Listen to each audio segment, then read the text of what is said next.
na ocasião do jogo contra o Corinthians, eu já tinha recomendado Bola da Vez com o Vojvoda, e se você não teve a chance de ver, veja, muito legal o papo com ele, e só me deixa muito mais até contente de ver o time dele rendendo bem, o Fortaleza bem. Acho que é um cara, é um papo espetacular e com visões de esporte, de vida que são muito inspiradoras. Muito legal que ele faça esse bom trabalho. Em relação ao São Paulo, por curiosidade, fui ver dados de finalizações do São Paulo ao longo do campeonato. Hoje foram 3 certas, o único atacante a finalizar certo, o Marquinhos, que entrou. Só que em 4 jogos só, até agora, o São Paulo finalizou mais que 3 vezes a gol.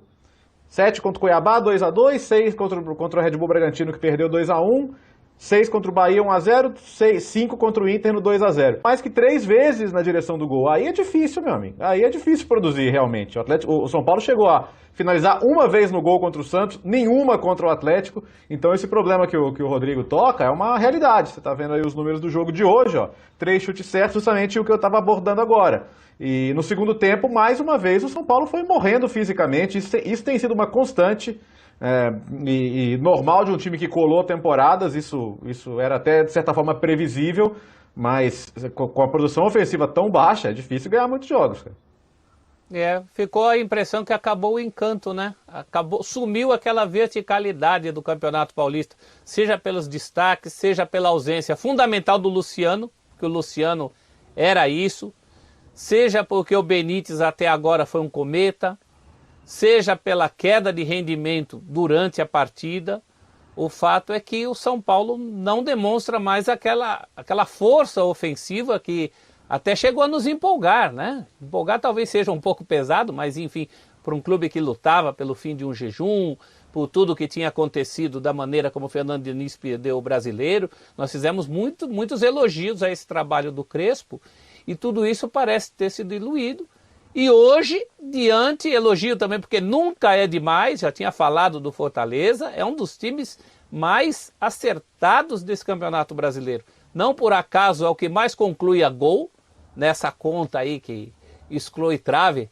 E tem razão, porque trave não é bem um acerto, né? Trave é um erro, ninguém quer chutar na trave. É a lei do skunk, professor. Bola na trave não altera o placar, né, Léo? É isso aí. A trave é o começo do fora. Samuel Rosa. Isso aí. É isso aí. Mas o Fortaleza está de parabéns pela intensidade que ele propõe no jogo, em casa ou fora de casa. A gente não pode esquecer a grande vitória contra o Atlético Mineiro fora, a goleada contra o Inter em casa, a boa vitória contra o Corinthians em casa e hoje uma vitória fora. Então, juntaram-se duas coisas hoje. Todos os problemas que o São Paulo tem, dos desfalques à perda do encanto, e um adversário de muita qualidade, né? O Flamengo, para ser um Fortaleza nesse campeonato, ele tem que ganhar os jogos que tem a menos, para em número de pontos ser um Fortaleza. Isso é uma coisa muito séria. Aliás, parabéns hoje ao futebol do Ceará em geral, porque o Ceará também conseguiu uma grande vitória contra um outro grande time desse campeonato, que é o Atlético Paranaense. E a gente está falando do Fortaleza, que ganhou hoje do São Paulo, que ganhou do Galo na primeira rodada, que ganhou do Corinthians, embora isso não seja uma tarefa tão difícil quanto ganhar do Atlético, mas ganhou do Corinthians no momento em que o Corinthians era visto como um time mais ajustado, né, na última rodada, se impondo também, e fez essas 3 vitórias com merecimento, e a ponto de a gente, de novo, pelo segundo sábado seguido, ver o Fortaleza ganhar de um grande de São Paulo, e a gente fala, o resultado foi normal dentro do que é o campeonato. É normal que o São Paulo perca do Fortaleza, não é? Nossa, que tropeço inaceitável. Esse resultado mostra que tá tudo ruim no São Paulo. Não, esse resultado mostra que hoje o São Paulo não é superior ao Fortaleza. O São Paulo do Campeonato Paulista era superior ao Fortaleza, o de hoje não é. O São Paulo perdeu recurso técnico com as ausências, seja por lesão, seja por convocação, né? O Dani tá na Olímpica. O São Paulo perdeu intensidade de jogo, pelas ausências, pelas lesões, pelos que voltaram de lesão e ainda não conseguiram jogar, pelo Benítez, que é um jogador muito importante do ponto de vista técnico, mas que não tem entregado intensidade e talvez por isso ele não tenha sido escalado no jogo mais importante do ano. Aliás, tirando as finais do Paulista. O jogo contra o Racing no meio de semana era um jogo para o Benítez jogar em condições normais. mas o Benítez não entrega a intensidade que os jogos têm pedido. Talvez por isso o Crespo tenha aberto mão da qualidade técnica dele, que os meninos do meio-campo não têm, mas porque o jogo está pedindo mais. E só com a qualidade técnica do Benítez o São Paulo não vai conseguir. E, como disse o Léo, o número de finalizações é baixo. O São Paulo é um dos times que menos tem finalizado no campeonato. Na comparação com o Paulistão, em que pese a diferença técnica da competição, mas o volume de jogo do São Paulo era outro. Então, São Paulo está caindo em todos os quesitos. Quesito técnico, quesito físico, no volume de jogo, no aspecto tático também. Com esse padrão, o São Paulo não é favorito para passar do Racing na terça-feira. Pode passar? Claro que pode. Com essa bola, favorito não é. Até porque precisa de gols, né, Zupac? Precisa de gols. Pois é. O São Paulo precisa de pelo menos um gol para ter o direito de sonhar com pênalti. Sem fazer gol não vai passar pelo Racing, não tem jeito. É bom lembrar isso, né? Que qualquer empate não, né? Empate de 0-0 favorece o Racing. Empate de 1-1 favorece mais ou menos, mas ainda leva para os pênaltis. São Paulo, no empate, ele precisa de um 2-0, precisa fazer 2 gols. E para se classificar com vitória simples, precisa fazer esse golzinho que está tão difícil de sair. Vamos ouvir o Crespo. Vamos lá, treinador do São Paulo. Se queria tranquilidade, ficava a casa minha.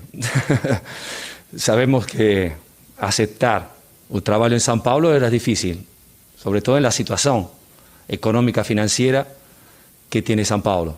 Então, como eu falei, sempre los problemas sigan aquí, están aquí.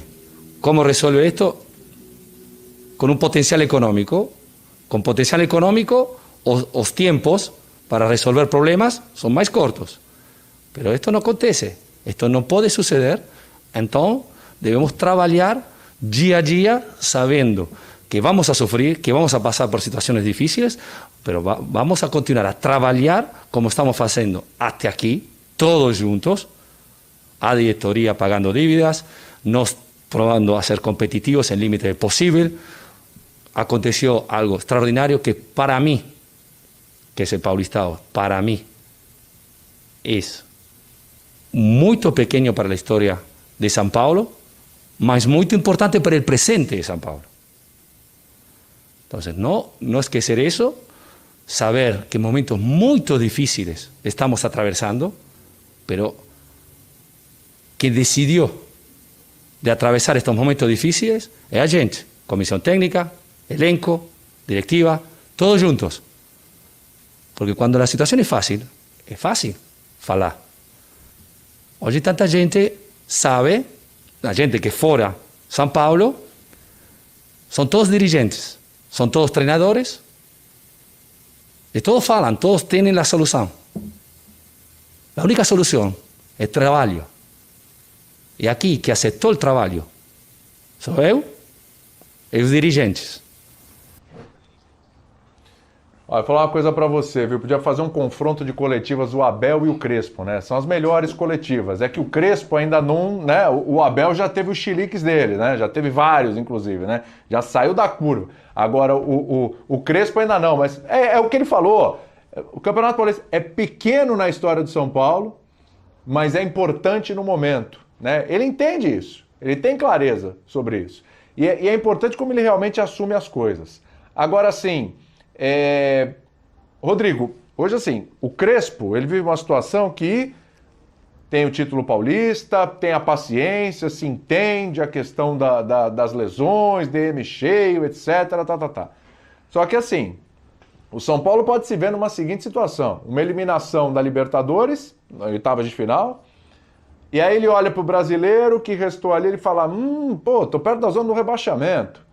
E aí ele olha para frente e tem a Copa do Brasil, mas com que time ele vai disputar esse mata-mata contra o Vasco? A gente não sabe o que o São Paulo vai fazer na terça, se alguém mais vai se machucar, se alguém vai pro sacrifício, vai se lesionar de vez.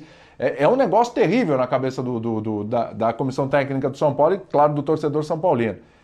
E aí como é que fica se acontece uma situação dessa? O Crespo acabou todo o crédito, vai sobrar para ele. Como é que fica a situação, Rodrigo? Eu acho que o Crespo primeiro foi normalmente ele né, um cara ponderado.